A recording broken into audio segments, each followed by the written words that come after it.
क्योंकि समाजवादी पार्टी से उम्मीद की ही नहीं जा सकती है कि वे सुरक्षा की बात करेंगे और अच्छा विकास का कार्य कर सकेंगे। कब से लोकतंत्र में लोगों का विश्वास हो गया,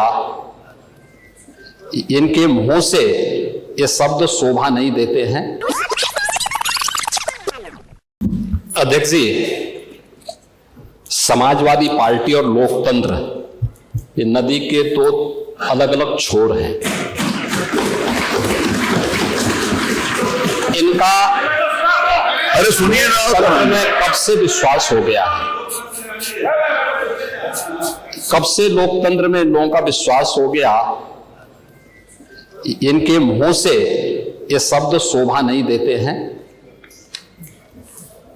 स्वाभाविक रूप से संभल में जो नंग तांडव इन्होंने समाजवादी पार्टी सरकार के समय किया था, आज जब वहां पर उसका शुद्धिकरण का अभियान चल रहा है, तो अगर आपको हवन डालना है तब तो ठीक बात है, लेकिन अनावश्यक रूप से हर एक जगह न्यूसेंस क्रिएट करना, अपनी नकारात्मकता से उस क्षेत्र के विकास को अवरुद्ध करना, संभल हो, बहराइच हो या गोरखपुर, ये समाजवादी पार्टी हर जगह यही करती है। गोरखपुर के विरासत गलियारे के बारे में पांडे जी, आप तो इतने वरिष्ठ हैं, लोग आपको अनावश्यक रूप से मोहरा बना करके आपके कंधे पर बंदूक रख करके, अब आपको कम से कम इस उम्र में इस बात का ध्यान रखना चाहिए कि इस उम्र में सब नहीं होने देना चाहिए, जो आपके कंधे में बंदूक रख करके निशाना साधने का प्रयास कर रहे हैं। आपके 3 दिन पहले मैं स्वयं उस विरासत गलियारे का दौरा किया था, मालूम है ना।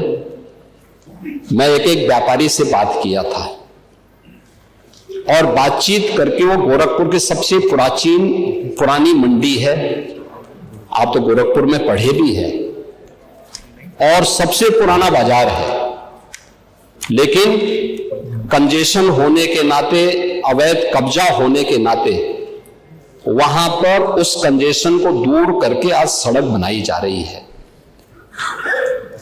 आप लोगों ने अपने समय में तो कुछ किया नहीं।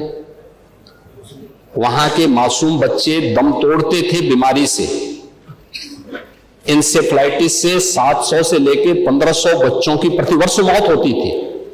आपकी विधानसभा की भी और सिद्धार्थनगर जनपद के भी सैकड़ों बच्चे मरते थे। कभी आप लोग कुछ नहीं किए, विकास के लिए आप लोग कुछ नहीं किए। अपने समय में विकास का आपका कोई एजेंडा नहीं था। और अगर भारतीय जनता पार्टी की सरकार, एनडीए की ये सरकार विकास कराना चाहती है, तो आपको इसमें भी बुरा लगता है। और वो विरासत गलियारा उसी पुराने बाजार के पुनरुद्धार करने को, जिससे वहां के, आपको मालूम है, वहीं पे गोरखपुर का घंटाघर भी है, गीता प्रेस भी उसी से सटे हुए क्षेत्र में है, और गोरखपुर का सबसे प्राचीन बाजार भी जो मार्केट है उसी से जुड़ा हुआ है। उस मार्ग को बनाने के लिए एक एक व्यक्ति, एक एक व्यापारी को कंपनसेशन देने के बाद 3 दिन पहले मैंने स्वयं उस क्षेत्र का दौरा करने की बात की थी। उसके बाद राजनीति करने के लिए आप गए थे। भारतीय जनता पार्टी ने नहीं, बल्कि गोरखपुर के व्यापारियों ने आपका विरोध किया था।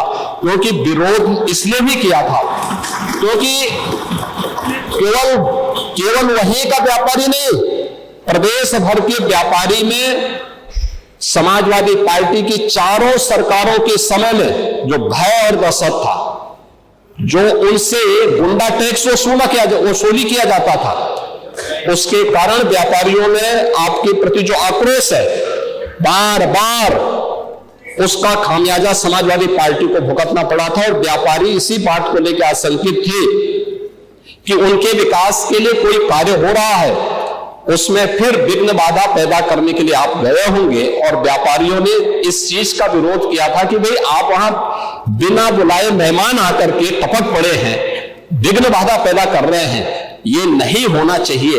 अरे तो आपका सम्मान किया व्यापारियों ने। अगर कोई और होता तो बहुत कायदे से उनको सही ढंग से जवाब भी देते, ये मैं विश्वास के साथ कह सकता हूं, क्योंकि समाजवादी पार्टी से उम्मीद की ही नहीं जा सकती है कि वे सुरक्षा की बात करेंगे और अच्छा विकास का कार्य कर सकेंगे।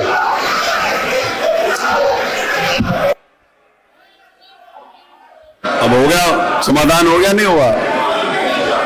समाधान हो गया कि नहीं हो गया? बैठिए।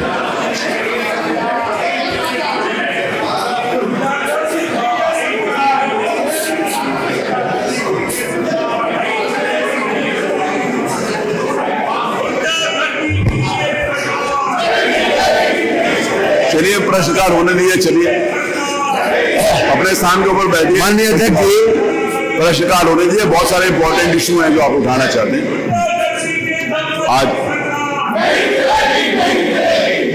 माननीय अध्यक्ष जी, माननीय नेता प्रतिपक्ष ने एक बात उठाई, माननीय मुख्यमंत्री जी ने उसका समुचित जवाब दे दिया। और अब इसकी क्या आवश्यकता?